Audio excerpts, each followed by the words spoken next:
Welcome to this episode of Chatting with Stacks. I'm your host, Bill Stacks, and today I got Robert Miano. They're casting Donnie Brasco out here in Los Angeles. The guy, may he rest in peace, this casting director, Lou DeGimo. And my agent, I called my agent and said, listen, what's happening? They're casting Donnie Brasco. Because what happened was that I reconnected with Al out here in California. I was living in Beverly Hills with this gal, and she had a beautiful home with a paddle tennis court. Okay. And what happened was that through a mutual friend, I reconnected with Al, and I would go meet these guys, and we played down at the beach at the Sand and Sea at the time. There was a paddle tennis court, and there was Al, and I'd play paddle tennis with these guys, and he would come around with his entourage. And then they closed that place, and I had the paddle court up at the house, so he'd bring the entourage up at the house, and there I was reconnected with Al again up there, and he'd come to the house, and we'd play paddle tennis. He brought Rob Lowe and some other people, and so anyway, he went back to New York, and they were casting Donnie Brasco. And I said to my agent, listen, they're casting. He says, listen, Robert, I called the agent. I called the casting director. He said, there's nothing in it for you. Oh, man. These are all Italian guys, Yeah. I call New York. And I call Al's office.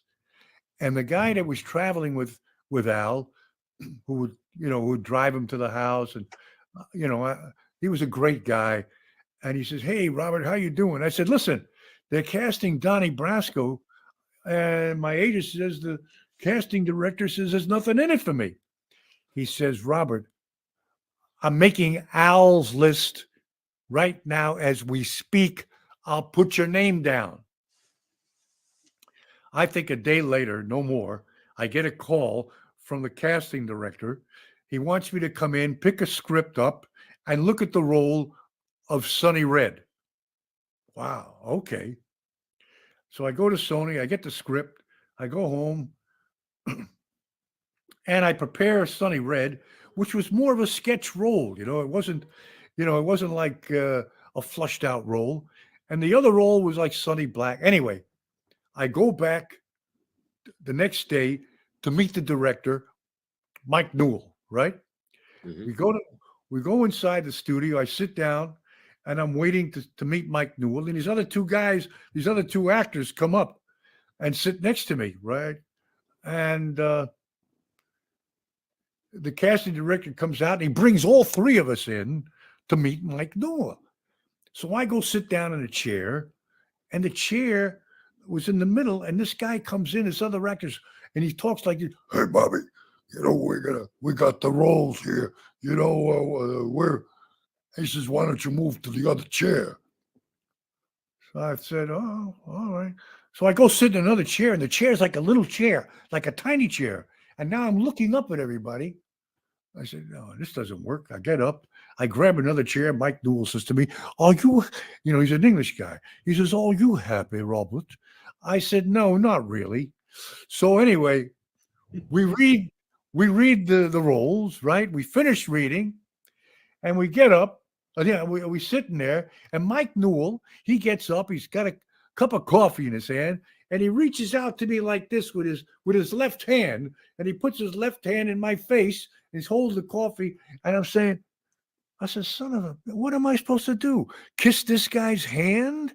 And he says, "Well, thank you for coming." He says, we'll find roles for everyone. Thank you." And he's waving his hand at me, and my ears got hot.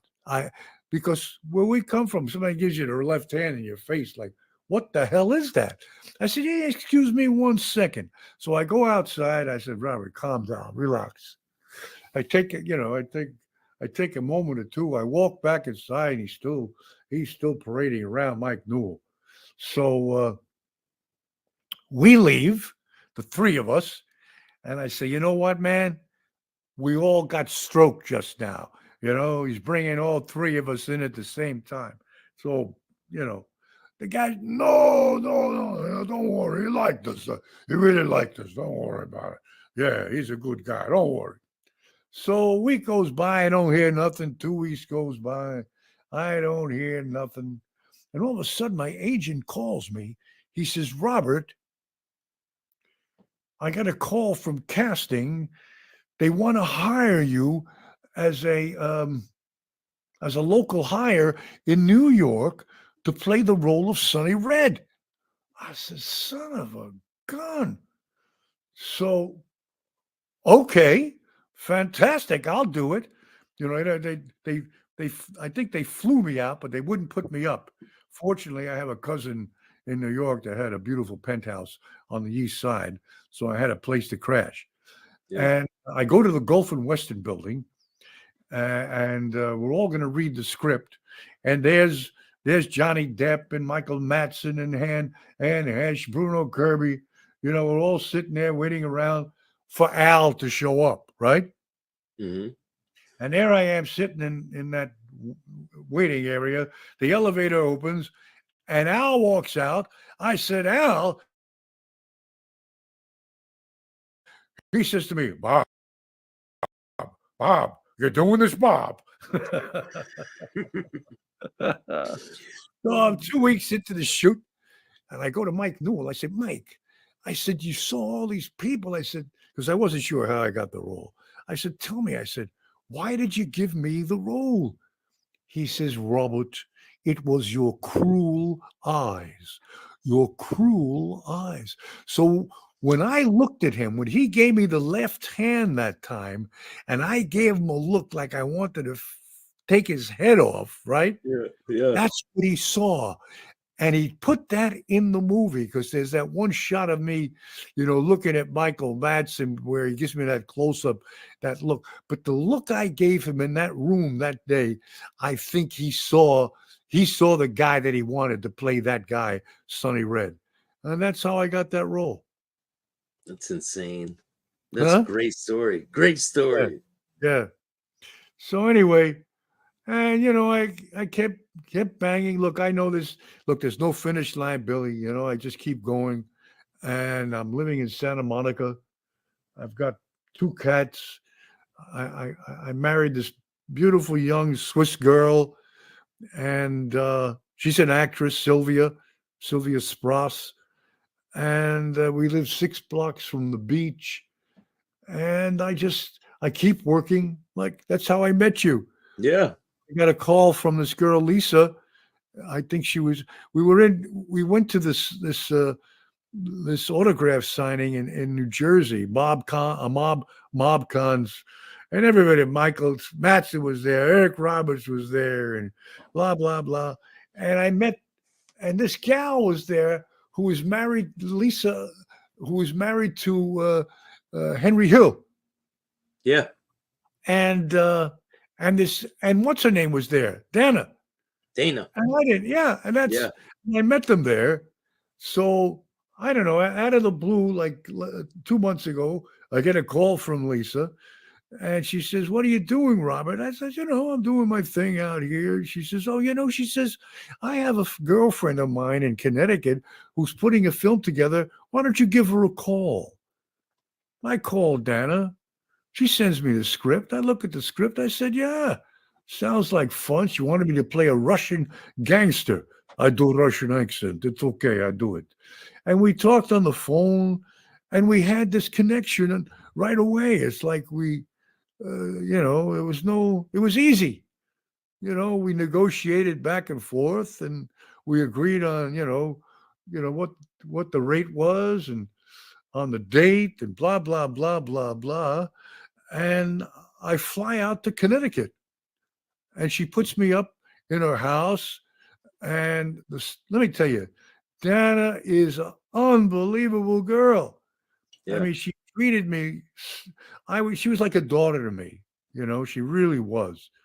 I can't say enough about Dana. She's 24/7. That girl she's on it all, she's got a little baby. She's got a guy, and you know, she gets up in the morning, she cooks and she cleans and she puts all the food together for the cast. And I mean, she did it. She did the makeup. She did it. I mean, I can't say the casting. She had help with Paulie and Joey. What's his Yeah. name? Paulino. What's his Yeah. Joey? Papaluzzo. Huh? Paulie Yeah. Papaluzzo. Well, let's give Joey a plug. Paulie a plug. Paulie Papaluzzo. Papaluzzo. Yeah. Yeah, Papaluzzo. What a guy. Yeah, Papaluzzo. And he's a good guy, too. He's a fun guy. And he's in the movie. We have a scene together. And Joey. Joey Ambrosi. Ambrosi, another good kid. Yeah. And let's give a shout out to what was it? What was the restaurant? Papalino's? Portofino's. Huh? Portofino. Portofino's, yeah. Yeah, Portofino. what a restaurant. But the girl that owns the restaurant, Maria. Yeah. I hit off with Maria, man. She's like a doll. She's like this Italian, doll. Like, what can I say? Yeah. And we just hit it off. The last night in town, we had dinner together with Dana and the guy Randy, who's shooting this film and directing it with Dana. I forget his last name, but I wish I had his last name in front of me, but he's terrific. He's terrific. So it's the film is called Nadia's Request. They shot enough to make a sizzle reel, and now they're gonna find the rest of the equity and finish the film. Yeah, and we were covered by the news and everything. Yeah, we were on the news a couple of nights in a row. They came down a couple of times, and they filmed us, and I can't say, Billy, I met you and all these other people. I can't say enough about my experience in Connecticut. This last weekend was I felt like everyone I met, I came away a better person, and they came away a better person. You know what I mean? And that's you don't often have that, in life. But it was that was the experience I had. I'm so grateful about that. So I'm doing some more films here, producing these low budget films with this director Chad Ferrin. We've done about 4 or 5 of them together, and a few of them are based on H.P. Lovecraft, that writer. He has a following. We just finished doing one called The Old Ones, and so look at The Old Ones. You can actually download that one. It's streaming now. It's called The Old Ones. It's a fun movie to watch. And now what else? I'm going to Vegas to do this little movie. What's it called? It's called Exorcism Archives, and I don't know who else is in it, but I go out there on the 26th and film in Las Vegas, and then I'm going back over to Europe, to Albania, to do something, and also Croatia, and I work with the same guys in here in that groove. I work with Eric is in the film with me, and Michael Madsen, not Michael Madsen, Michael Pare. Although I've done other films with Michael Madsen. He's a great actor too, Michael Madsen. Michael's a great actor, funny guy, good guy, Yeah, Reservoir Dogs, and he's been in some great films. He's done some really good stuff. And before he passed away, last year I did a film with Tom Sizemore. Yeah, I met Tom Sizemore too.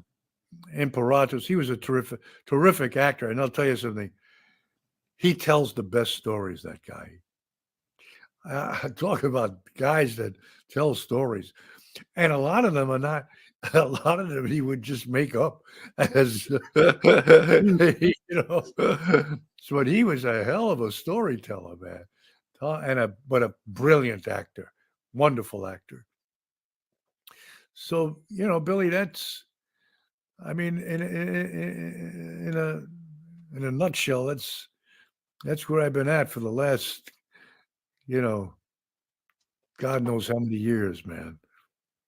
So I'm just starting getting into acting. Like this is my first Yeah. role, and I wanted to ask you, what would be your advice for me moving forward? Well, the first to understand it, look, the most important thing is to be yourself, and you were. That's what you did. You brought yourself to the moment, which was great because you have this personality, and it's you. Listen, you're very unique in who you are, so you don't have to play. All you have to do is be yourself and bring yourself to the moment, you know, Yeah, and make it personal for you, and it's a home run for you because you have this interesting kind of um, quirky side, and it comes across, and it's really good. Um, I would I would suggest that you get into some maybe little class, you know, um, and start doing, whether you put up scene work and go once a week. You put up a scene in front of your peers. Find a good teacher, someone you feel comfortable with, that that doesn't get in your way, but gives you a chance, gives you a space to get up and work, and gives you an adjustment. So what happens is that you find out for yourself what works and what doesn't work.